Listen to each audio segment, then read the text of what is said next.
Welcome everyone to Real Life Friday with Windermere Homes and Estates. It's another beautiful, beautiful Friday here in the San Diego area. A little bit of cloud cover, but I'm sure it'll burn off. That's a beautiful part of California. I've been in this state, returned to this state for about 10 months now, and that's what I love. Everything burns off at some point, right? So check it out, guys. I just shake it out, shake it out, shake it out. Think about this. Think about this. This whole grateful thing, it's not a cliche. We should be grateful for at least one thing every day, every single day. There needs to be something, right? And if we start our day off, like today, I was watching a YouTube video suggesting that we should find that gratefulness when our head's still laying on the pillow, right? Like, think of that before our feet hit the ground in the morning, while our head's still laying on the pillow. What are we grateful for? And it's interesting how that kind of gratefulness, the unique gratefulness kind of thing will arrive, and it's different each day. And I will tell you that I am absolutely grateful for my 3 kids today. I just feel so blessed to have 3 beautiful souls in my life that I can, and they're getting older, right? So like they're becoming, it's not Camp Colburn anymore. It's like a friendship that we're a friendship beyond parenting. So that's my gratefulness. So I just challenge each of you guys to consider finding that gratefulness while your head's still on the pillow every morning. I have the distinct pleasure of introducing to you a friend, a colleague in this business, in our crazy industry, and someone I met a few years back, actually in a car ride. I had been wanting to meet with Mr. Chris Heller, who is the past CEO of Keller Williams and now the Chief Real Estate Officer for Ojo Labs. And I'd been wanting to meet with Chris for some time. And so I called him up and he was like, well, dude, you can totally meet with me, but hey, can you give me a ride from Newport Beach to Encinitas? I was like, okay, so hold on. So you're going to throw yourself in my car for a couple hours, right? Like you're willing to do that? You don't even know who I am. And he's like, yeah. So I actually completely went out of my way. I think I drove from San Diego to Newport Beach. I picked up Chris and I drove him back to Encinitas, right? So that we could have this conversation. And so I could get to know some of Chris's tips and tricks and experiences and expanding Keller Williams, as well as what he was up to with Ojo Labs. And he is just a huge wealth of information. He, back in 1989, was named Rookie of the Year. He's a top producing agent in San Diego. You guys might have heard of Heller, the home sellers out of Encinitas. He's #1 Keller Williams associate in all of North America. He used to own 3 brokerages with 1,100 agents. So Chris at one point transitioned to Mellow Homes for a few, and then to Ojo Labs from his brokerage responsibilities prior. Ojo Labs is shaping cohesive relationships between real estate professionals and the Ojo suite of technology, and he's going to unpack that for you, so I don't have to. But I just want to thank you so much, Chris, for joining us today. Hey, James, first of all, thanks for having me, and thank you everyone for tuning in. I appreciate the opportunity. Always happy to visit and do anything I can to help anything you're up to, James. Well, I appreciate it, Chris. And the last time that we interviewed was with the previous company that I worked with. And I had mentioned to you when we were at the Inman conference a couple of weeks ago that that single interview that I had with you was the kind of the largest group of YouTube, I guess, views that I've ever had on a single interview. So your name comes with a little bit of clout, Chris. So I mean, some people must be searching Chris Heller out there, because we certainly experienced a lot of people watching it post the interview. So thank you for joining Windermere Homes and Estates, and I just look forward to kind of unpacking stuff with you. Thanks so much. And today you're in Whitefish, Montana, correct? I'm in Whitefish, Montana. It's snowing right now here, and but this time tomorrow I'll be in Austin, Texas, there for a week. And what's the weather in Austin right now? Well, 3 of my oldest kids are in Austin. Our company, Ojo Labs, is headquartered in Austin. So I'm going to have 75% of my kids over for Thanksgiving, and the other 25%, she's at University of Oregon, so she won't be making it down. And what's the weather in Austin right now? Oh, the weather is like, it's still nice, like in the 70s. Okay. Yeah, Well, that'll be a little bit of a shift for you, moving from Whitefish over there. So I want to get into I want to go back. So it's always helpful to go like, how did you get in this crazy business to begin with, right? I mean, you started out, there was a day when you weren't in real estate. So could you take the group back a little bit? Yeah, it was a long time ago. And judging by many of the faces on my screen before, some of them were alive. But I got my real estate license actually in 1983. I was in college. It was after my sophomore year. And I got it I needed it for a summer job that I was going to be doing, which was selling timeshares. And later that summer in 1983, my dad became a manager at a resort in Del Mar.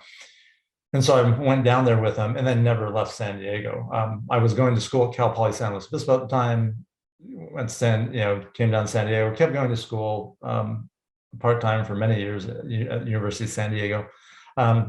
But during that stretch, I met a real estate broker, and for 3 years, he's still in San Diego. I don't think he's very active anymore.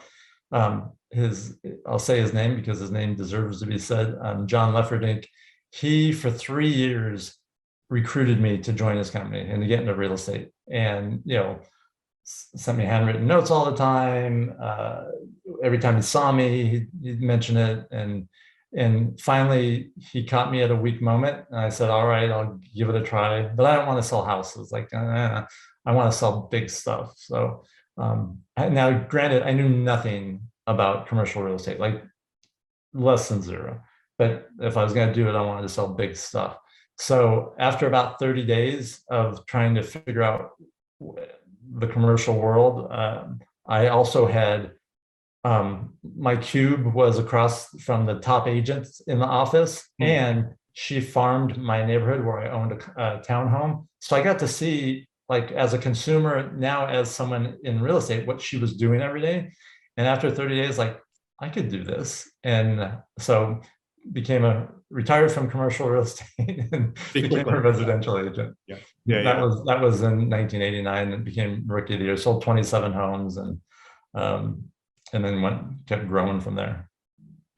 Nice. So how long you grew a team, obviously, and what was the height of that team? How many people did you have on your team, and what kind of business were you doing?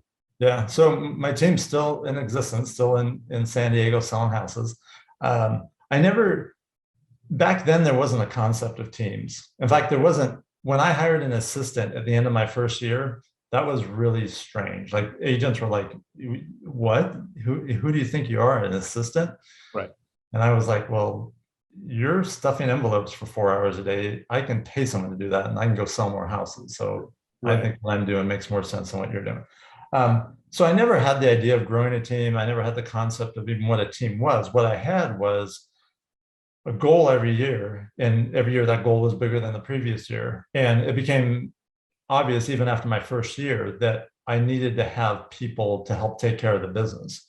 And that I understood from day one the importance of focusing on listings, because that was the guy that hired me only told me one or two things, but I listened to both of them, and that was one of them, was to focus on listings.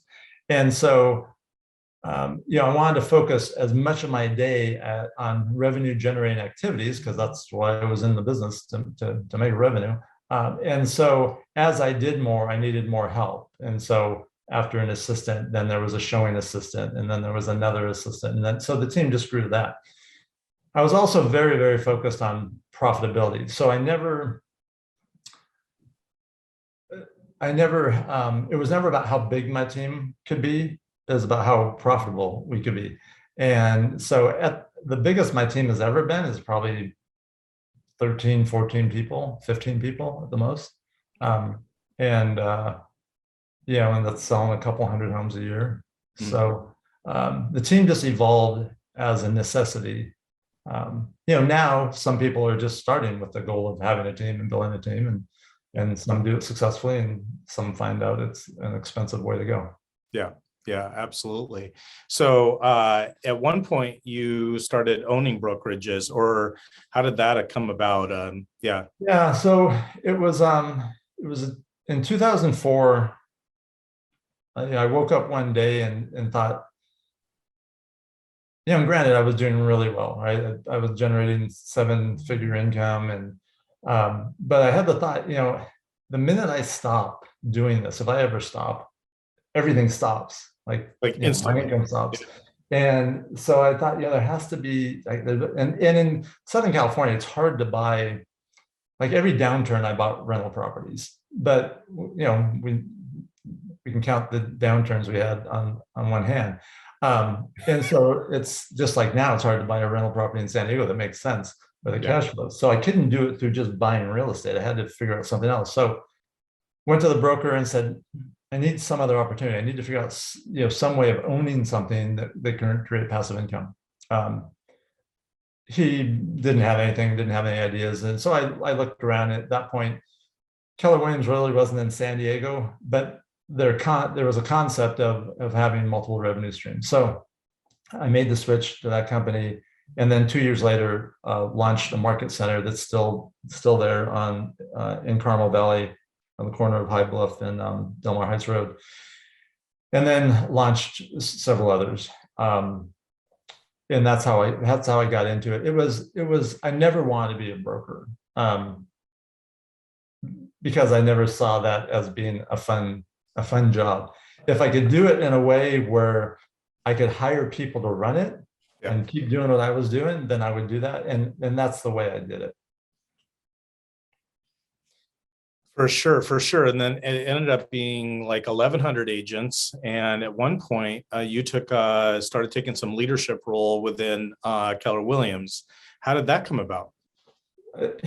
This was in 2008. I got a phone call from the CEO. I was going to be in Austin the next week for an event.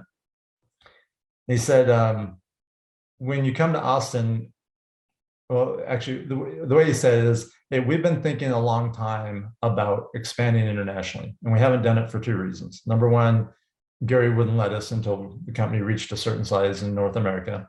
And number two, we didn't have the right person. And when you come to Austin next week, I'd like to meet with you because we think you'd be the right person. And if that's something you'd be interested in. And I said, yeah, I'd be interested in that. Now I had no idea I had no idea what that meant. I had no idea what that was. I had no idea what it would take. The only thing I knew is it sounded like a really big challenge. Like, here's a company in North America and we want to launch it all over the world. I was like, okay, I don't think challenges get any bigger than that. And I like big challenges. So, lots of meetings, and 2 years later, we announced that we were doing that. I became the president of the worldwide division. And then that was 2010. And from 2010 to 2015, I got to do a lot of cool stuff and travel all over the world and open up Keller Williams, operations in over 20 different countries at that time. Okay, Chris, you have a really cool story. When you were trying to kind of get into Asia with KW, and how you were able to open the door with some conversations with people over there. And I'm sure you know what I'm talking about. So would you mind just kind of I think everyone would find that interesting, because, by the way, it's an interesting way to have a conversation opener, just to sell another house here locally as well. But I love how you described this and how you were able to kind of infiltrate Asia. Yeah, and I think I'll tell the story that I think you're referring to, but I have so many stories. I'll remind you if you tell a different one. But go ahead. Yeah, and then you can remind me of the one you're thinking of if this is a different one. But when we first decided I was going to do this, I had to figure out how we were going to do it. Like, I didn't know anything about real estate in other countries. So I started doing research, and the way I would do research is I would call real estate companies in other countries, and I would call usually franchise, American franchises like Century 21, in China, or Coldwell Banker in France or wherever. And I would say, hey, my wife's being relocated and we're going to be moving there, and I'm in real estate and I'm thinking about, what it would be like to sell real estate there. Can you tell me how it works? And is there an opportunity? And so they would start telling me about all. So I would learn all the things. And I would also learn in those conversations all their pain points and what wasn't working and where their challenges were. And just through comments they would make and through questions I would ask. So that was like my initial research. And then I would start making calls to real estate companies and find out, like, hey, who are the top companies? Who are the top leaders? And I would go after those people. And a lot of times I wouldn't go after if there was a large company in the Czech Republic, I wouldn't necessarily go after the owner of that. But I know in every company, there's some key people that in most cases are responsible for the growth and driving those companies. And they probably don't own anything in that company. But presented with the right opportunity to own something, they might be the ones to move. And that was really my approach and my strategy in most countries. Yeah, I love that. I love that. You just were interested is real. I mean, but for many people, they'd be like, gosh, I don't like Czech Republic. Like, how do I talk to those people? But you just kind of went for it, right? Like, it's no different than when I first got into real estate. Like I mentioned I sold 27 homes my first year. 24 of those were for sale by owners that I convinced that's huge. List with me. That's an art.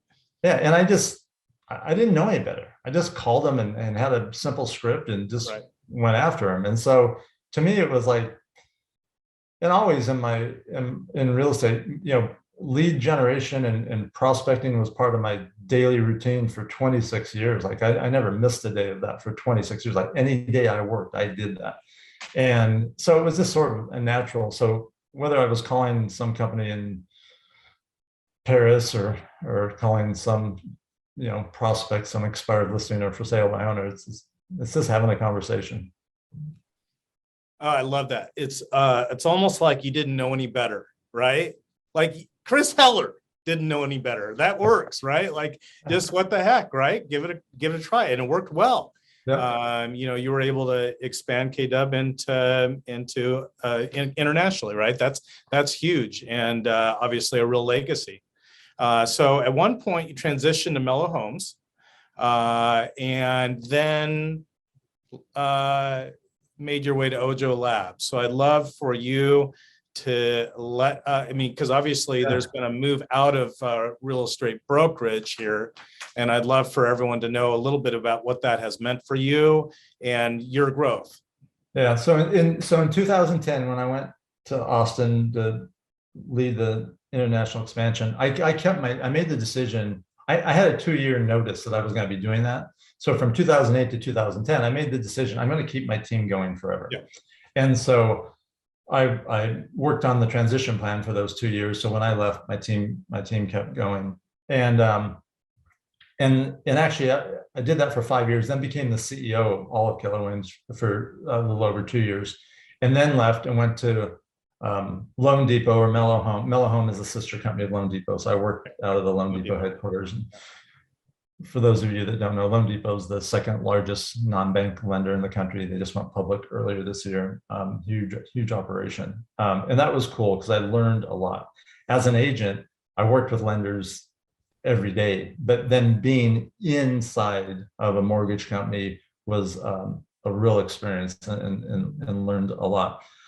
All along the way, from being a new agent to having team members, to starting brokerages, to doing what I did at Keller Williams, there was growth in my ability to be a leader and what I learned and the leadership lessons I learned. And that continued on at Loan Depot. While I was at Keller Williams, I met the founders of Ojo Labs and actually became an early investor in the company. And they asked me to become an advisor. to them, and I did. And eventually they asked me if I'd be a board member on the company. And then in 2019, they said, hey, we could really use you full time. And it was just the right time. And I said, yeah, I think this would be a good situation, be fun, be exciting. I like startups, I like change, I like challenges. And that's certainly the startup world. And just real quick on what, in case anyone's wondering what Ojo does, we do a lot of things, but the simplest thing and the thing that you'll all relate to is we have a lot of consumers that we meet when they want or need to see a property or want or need to be introduced to an agent, assuming they aren't already committed to an agent.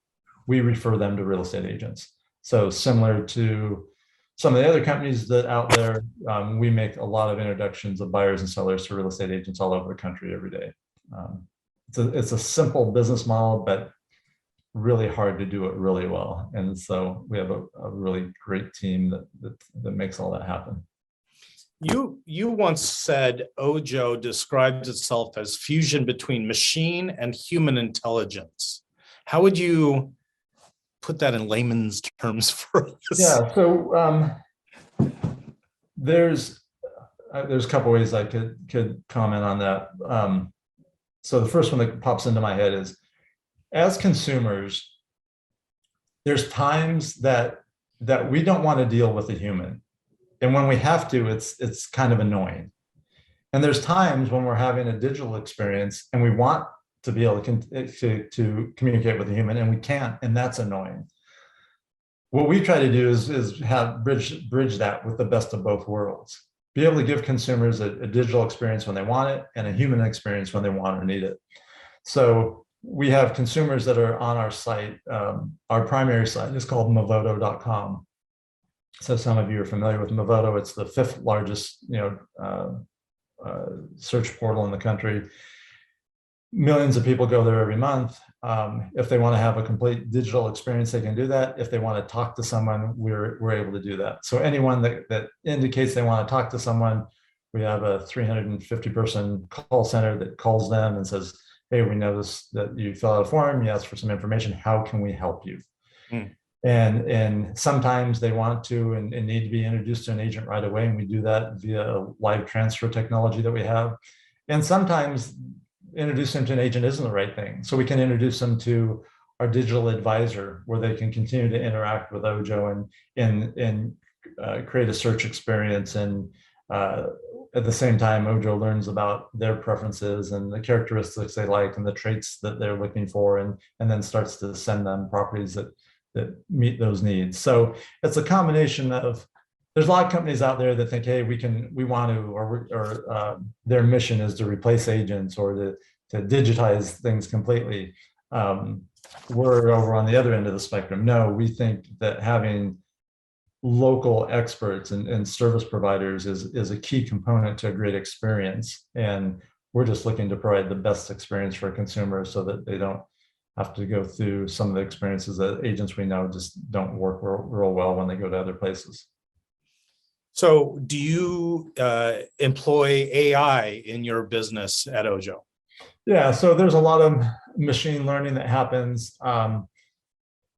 Everything from image recognition to, in fact, we have some patents around this, where through a consumer interacting with us via SMS, not only can that happen with a machine, we also learn from, the machine is learning all the time from those interactions, from phrases and everything else. So we have what we call AI trainers who are tagging photos, tagging words, tagging phrases, and teaching it. So constantly getting smarter, so the conversations are better conversations. Or if someone has indicated the type of property they're looking for, or the style kitchen that they like, or the style exterior, or the color cabinets, or almost anything you could think of, we're able to start to look at all the properties and then send them the ones that have those characteristics, regardless of how many characteristics or how unique those characteristics might be.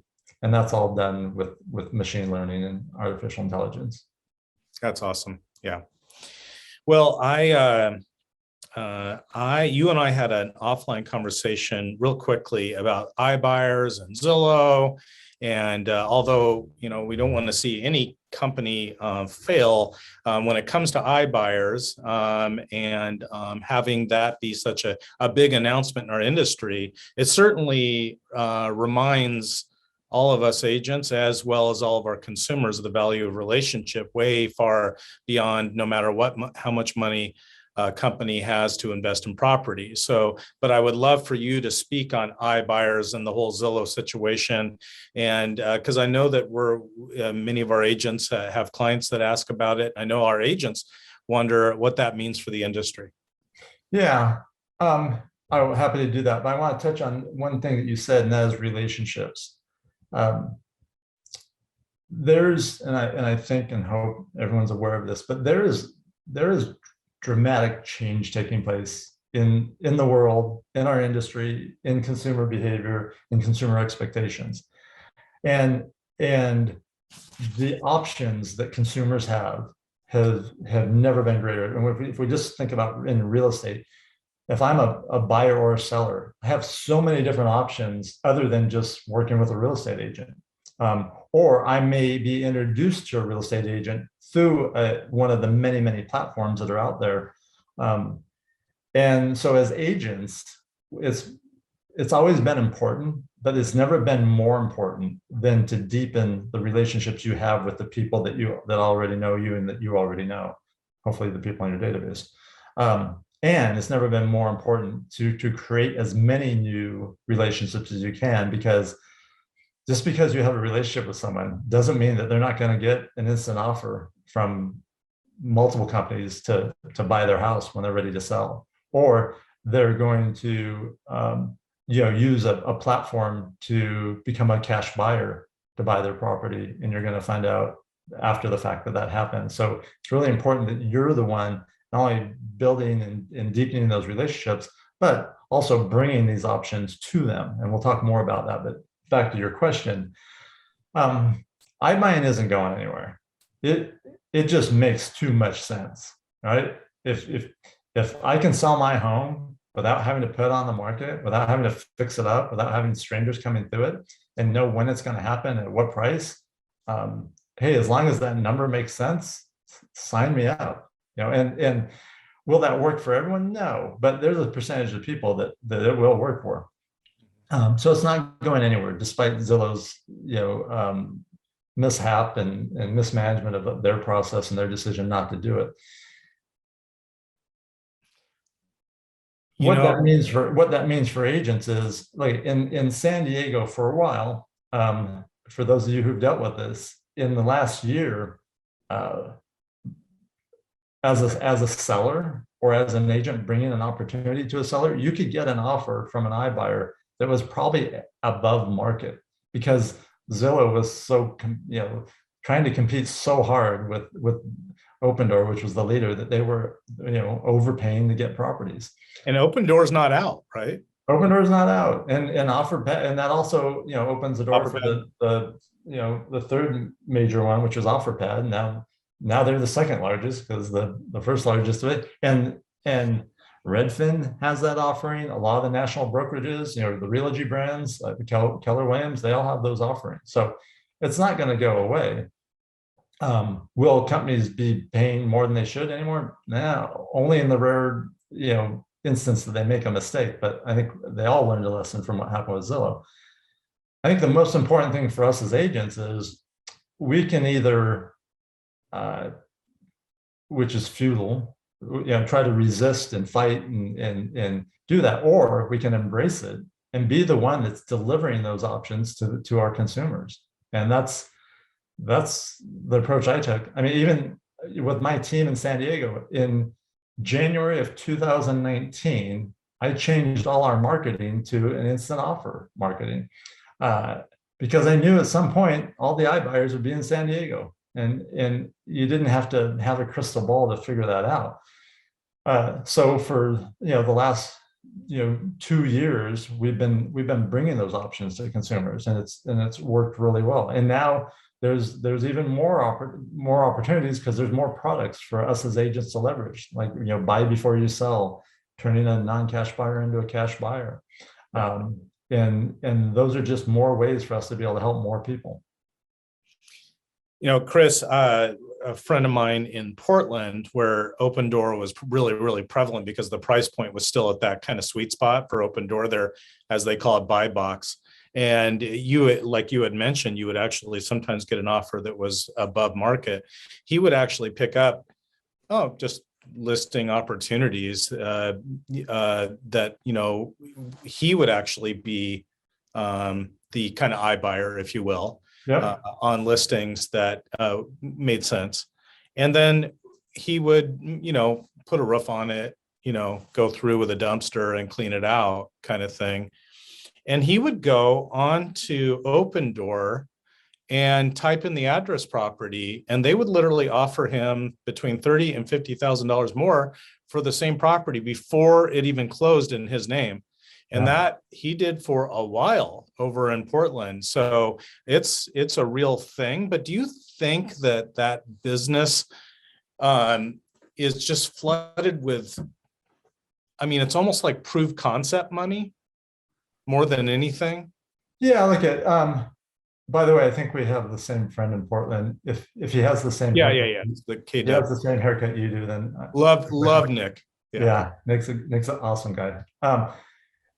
Are you asking me, you mean from like using Opendoor or Opendoor as an example? I'm just saying they have so much money, but look at their let's compare to Amazon. Amazon got going in a very narrow focus a long time ago. And over time that focus grew. Most people don't remember how many years it was before they even turned a profit. Right.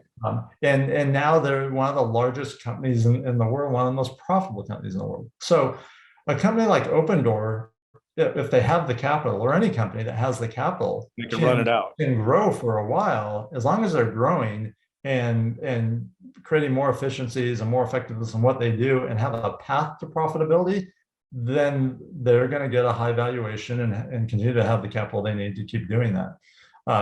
It doesn't mean, I doubt that Opendoor or any of those companies were intentionally and knowing, say, hey, we're gonna spend more money on this property than it's worth, and we're gonna sell it at a loss. Like, that's not the goal. The goal for them was to be able to buy a lot of properties, and in doing so, and also partly because of the market, that contributed to the dynamic that happened. Right? We've experienced one of the highest appreciating markets in the history of real estate the last 24 months, and also attributed to Nick and others being able to do what he's been able to do. Yeah, absolutely. Okay, so I want to get into what it's like to be an agent today. And you've got some predictions for the future, as well as just some kind of thoughts on the market. I'd love to have you talk a little bit about your predictions about what we're going to experience as an industry, as an agent, right? As a solo agent. And then I'd love to hear your thoughts on team and who, I'd love for you to speak into our group about who might be poised and ready to create a team. There's always that question, and you kind of made that transition. So first of all, predictions. What's your predictions on our industry and how it'll impact us? Yeah, I don't like using the word prediction, and I'm not faulting you for using it.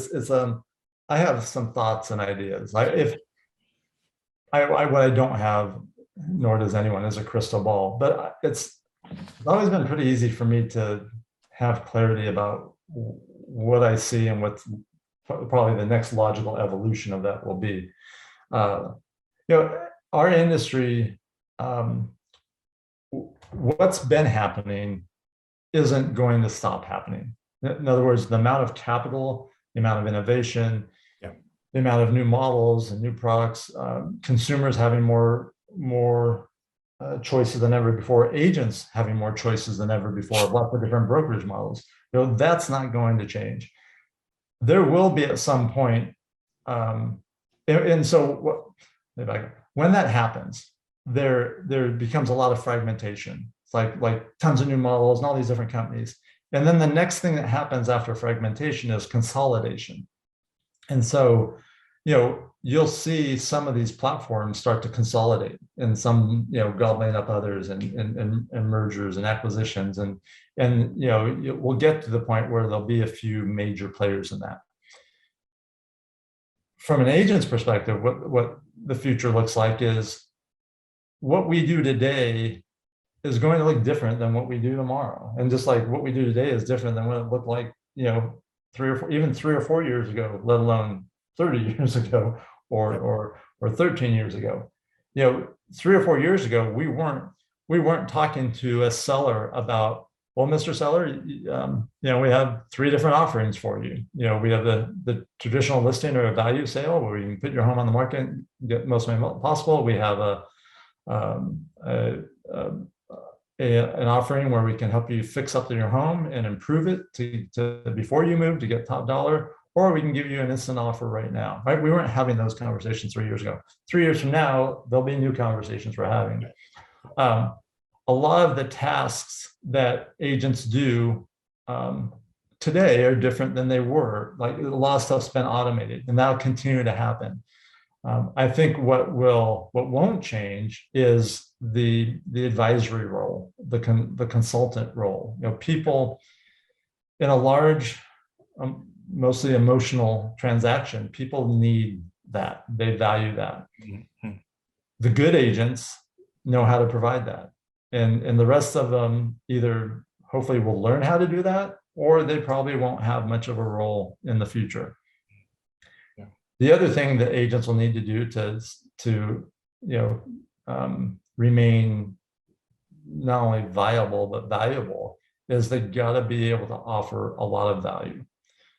So the things we used to do to offer value, good customer service, being responsive, those things are table stakes now, right? Everyone expects that. When you go, we're coming into the holiday season, right? We're going to be online and shopping. Yeah. We go onto a site to buy something, like, James, if you go onto a site to buy something for one of your kids and you have to enter all your information and your payment information, you're going to go, this is such a hassle. Why do I have to do this? Why don't they know this already? We've gotten that, we've become spoiled because our expectations are here. And I have to re-enter my email. Yes. Yes. You don't have my credit card number. I have to go look it up. So, that's how much our expectations have changed, right? And that's going to continue to happen. So as agents, we have to meet and hopefully exceed those expectations. Like, understand as consumers what we expect, know that our consumers and clients have those same expectations, and how do we exceed that? How do we provide that, the things that they want, speed, certainty, clarity, transparency. And that's where agents really need to focus. The good news is there's a lot of technology now and will be in the future that you can leverage to do those things. The other thing that is different now than a few years ago and will continue to keep evolving is, as agents, we will be getting more and more of our introductions to consumers through platforms, because there's just more ways and there's more companies that have a lot of resources and a lot of capital to come in contact with consumers before we as agents normally would. You want to align yourself with as many of those companies as you can, and as a way not for that to be your business, but for that to augment your business or to add to your business. And then the concept of teams. As I shared in my story, teams didn't exist when I started. Now teams are very commonplace. There's an advantage to teams. Now, if you can be an individual agent and you can make a great living, but there's a limit to what you can do. You only have so much time, you only have so much energy, you only have so much money. And as long as you can accomplish your goals, there is nothing wrong with that. If you're looking to do more, then figuring out how to create the leverage through having teams and teammates becomes real important. And so I think we'll continue to see the number of teams grow, the size of teams grow. I think you'll start to see consolidation in teams. There'll be, we'll start to see these like super teams and mega teams that are, literally become hundreds of agents, maybe across multiple cities or states. And that's, there's already examples of that. And I think that'll continue. None of this is all or nothing, right? It's not everything's going to be this or everything's going to be that. All these things will exist. It's just to the degree that they exist. So teams will exist at a higher degree, and the size of teams will grow at a higher degree. So anyways, I could keep talking, but James, hopefully I answered some of what you were asking. Is there sort of a tipping point? Is it a dollar number of your business? Is it, is the first step kind of an admin support person? I mean, just those two questions for the. There's I'm going to give you my answer, not to be confused with maybe the only answer or the right answer, because there's lots of ways to do it. My approach and my answer is the tipping point is when you can no longer provide the level of service that you should be or like to or could be because you're just too busy. At that point, or hopefully prior to that point, you've hired someone so that you can keep providing that level of service. What fuels all of our businesses is our leads, humans, prospects. Right. So we have to make sure that we are spending either time, energy, or money, or all three, in generating as much of that as possible. And if so, we get to a point where we just can't handle it all. And that's when you hire that person. And yes, the first person an individual agent should hire would be a strong administrative person, because we don't get paid, although we could argue or we could explain to a buyer or seller that, part of what we earn and why we earn it is because we handle all these things. But as an agent, when you look at your business and look at it as an agent's business, you get paid for doing as much business as possible. And doing administrative work, or as my first coach, Mike Ferry, used to say, if you don't have an assistant, you are an assistant. And so if you're doing, I always want to spend 70 to 80% of my time on revenue generating activities. Yeah. So what's that? Lead generation, lead follow-up, presenting, negotiating, working on marketing stuff, working on Facebook posts, working on escrows, request repairs, answering phones, returning calls, sending emails. That's not revenue generating, that's revenue maintaining activities. And that's where you leverage someone to maintain, and then you focus on generating more. Nice. I appreciate that. That's helpful. And we've got a few either previous team participants or team leads on the call here. Certainly happy to be a resource to anyone that's looking to grow a team. I love that whole Mike Ferry quote. If you don't have an assistant, you are the assistant. That's a good reminder for sure. I would say, the thing that most agents run into is like, well, I got into the business because I don't want to oversee people, right? And so there's this fear of having to be responsible for others. But if you do it right, you could bring on an admin that can help you be responsible with others, or to play well with others from a team standpoint. So yeah, for sure. Yeah, and to do that last thing you said, you have to hire talented people. If you hire talented people, they'll propel you, they'll help you grow, they'll push you. If you don't hire talented people, you're going to be dragging them along, and that's one of the biggest mistakes people make. Absolutely. Okay, we've got a few questions out there. Kelsey and Sierra, what do you have for us? All right, Chris. So you talked about startups. Can you tell us a little bit about the startup that you just joined?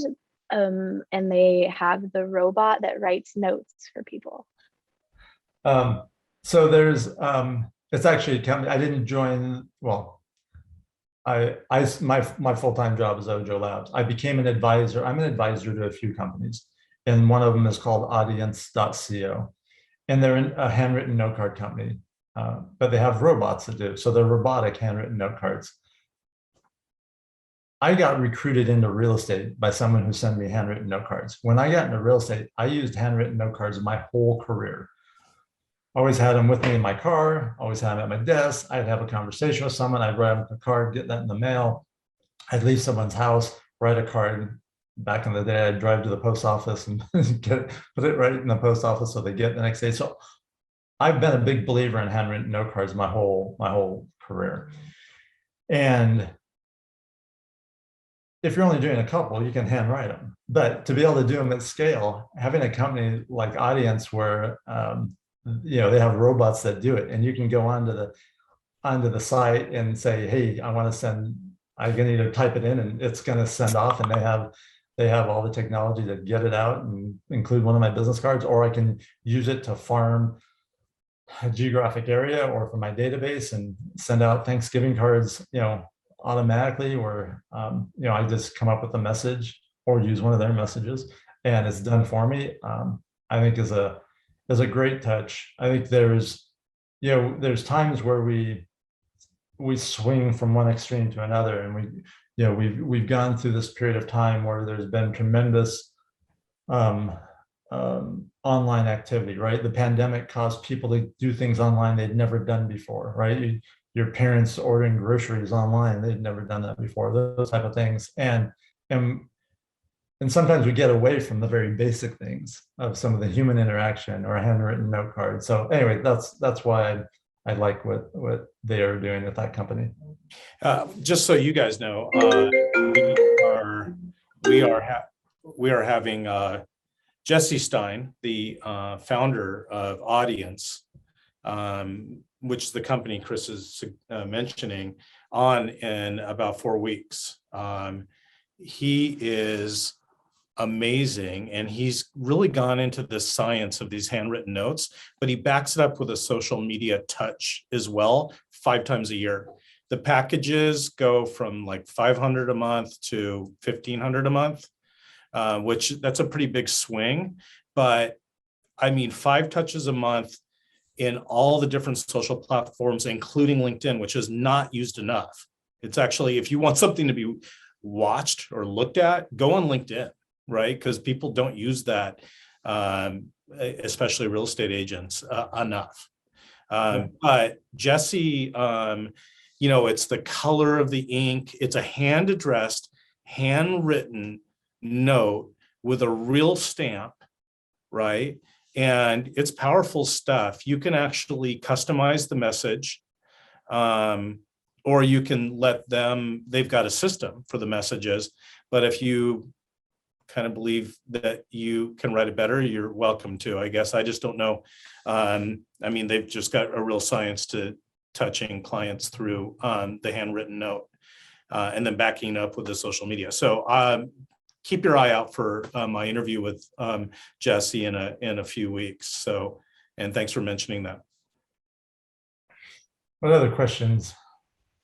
And then since we're on the topic of technology, you've seen a lot of technological changes throughout your career. What are some of the things you can tell agents about embracing changes instead of fighting them? Yeah,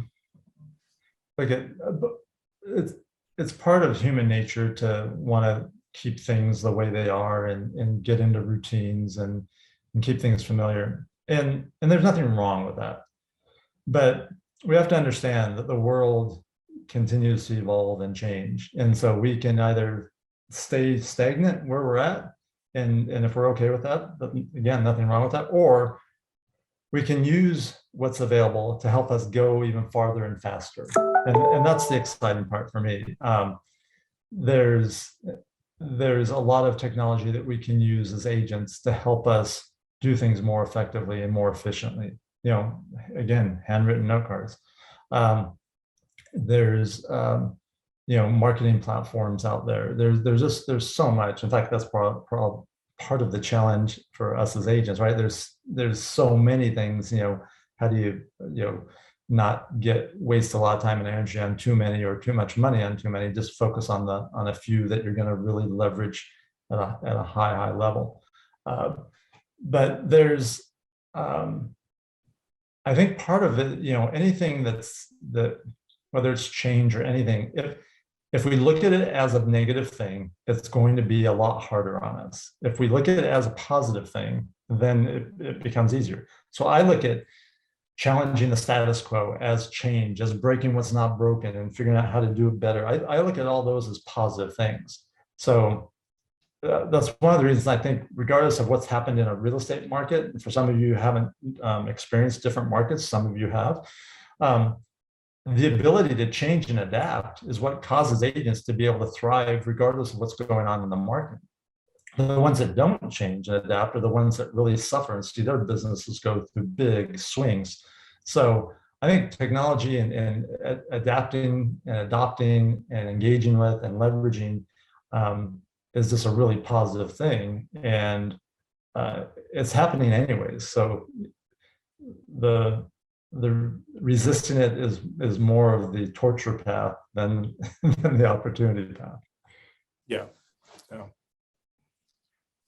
Other questions out there? And by the way, you can just unmute, like that's cool too, right? Yeah, put in chat, unmute, yell, raise your hand. I don't like hearing my voice anyway, so. You got a great voice here. So we had one more, I believe, and it is, what is, or can you attribute a moment that helped you be the most successful in your career, and can you share it? But there's never one thing. So I'll give you a couple things.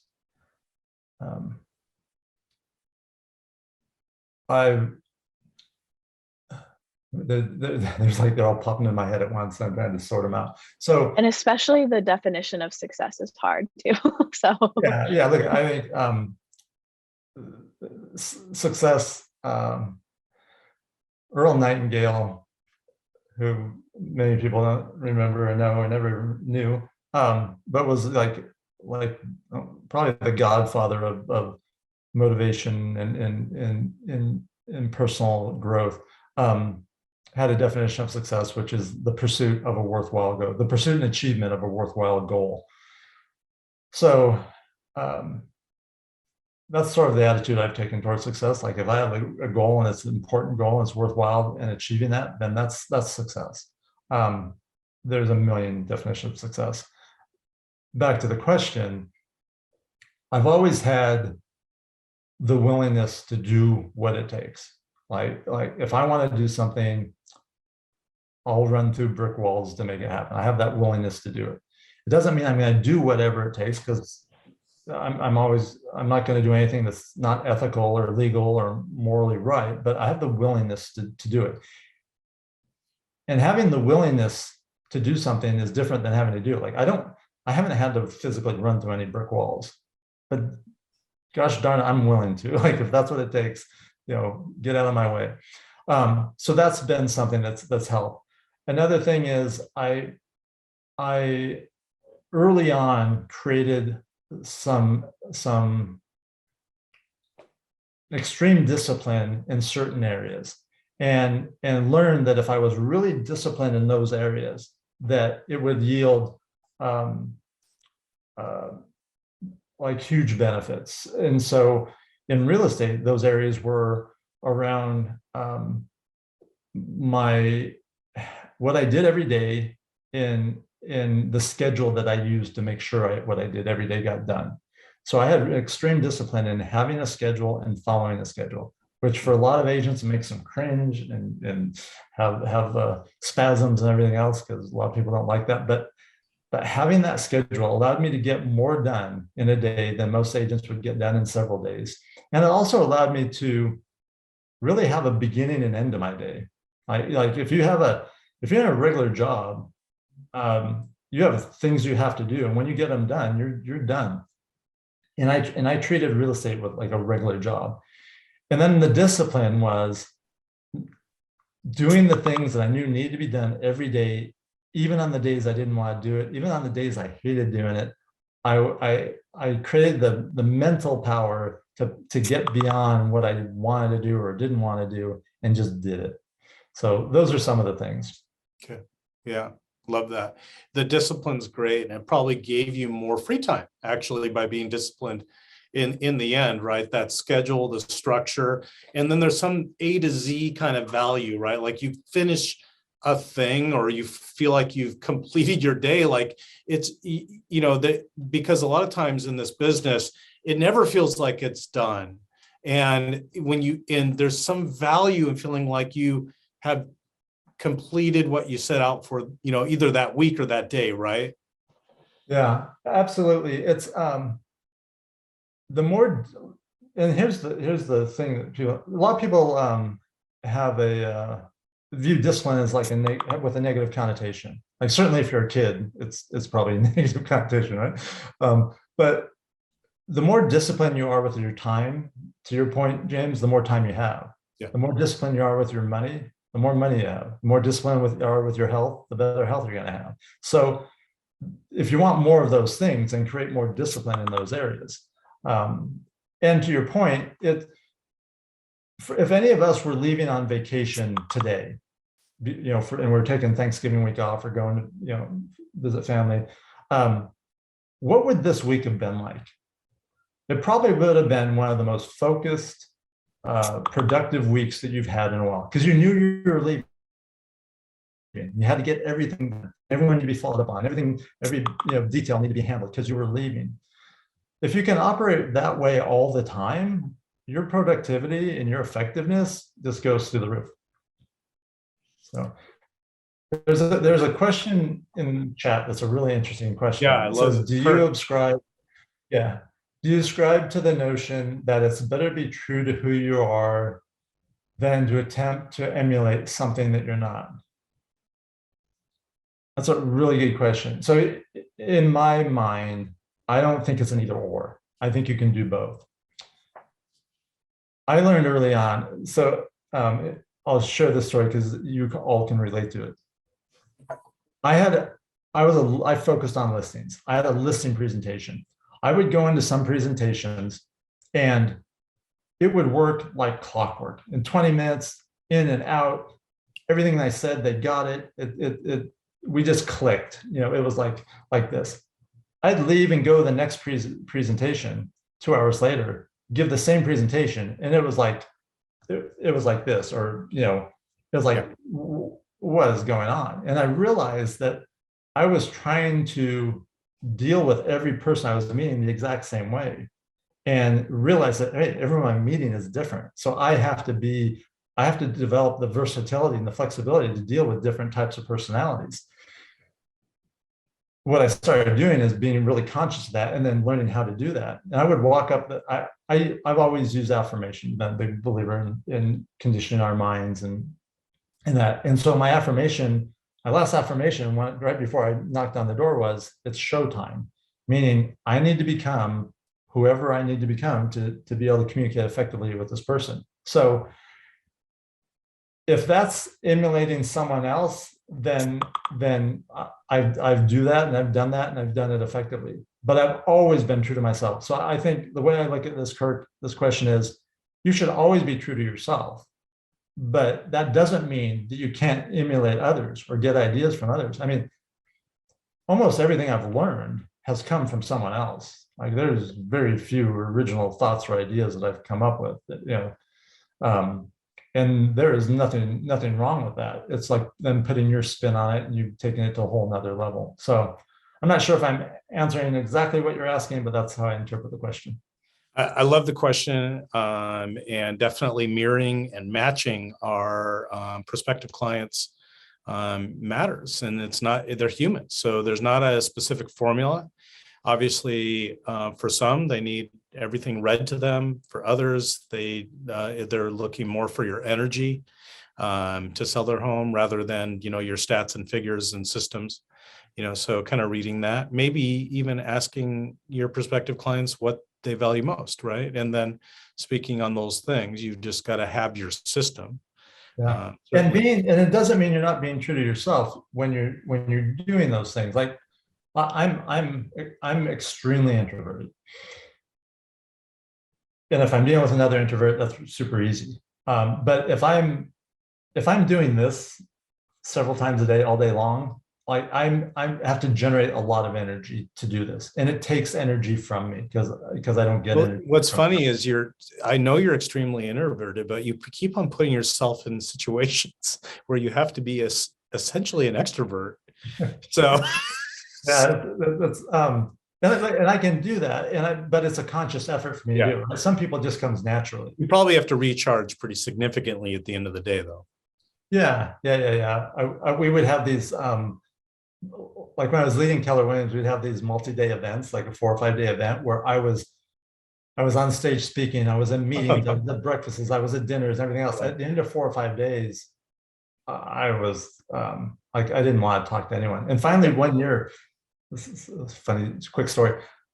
It was Saturday morning. I woke up and there was a note on the pillow next to me, and it was from my wife. And she said, "Hey, I know you don't want to talk to anyone, and that's okay. You don't have to talk today, but I just need the answer to these 3 questions." Yeah, it's awesome. So she knew what it was like for me to do that. But some people get energy from doing that stuff, and that's awesome too. Yeah. Well, Chris. I want to be mindful of your time and everyone else's. Thank you so much for joining us. It's just, of course, I'm going to keep it open. I'm going to probably bring you back because you always provide so much value.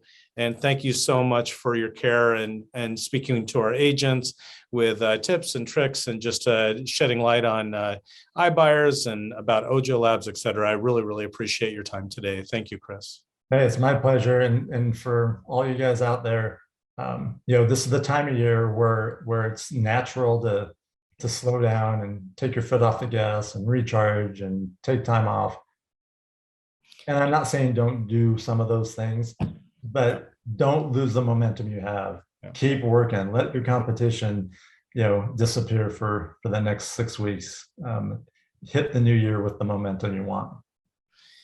Hey, just appreciate those final words. And thank you again, Chris. I just wanted to have everyone wish Kirk Evinger big congratulations. He's being inducted as a board member with the SRCAR annual installation dinner tonight at Pechanga Casino. We've got a table and we'll be out there representing and supporting Kirk. But congratulations, Kirk, on your new role.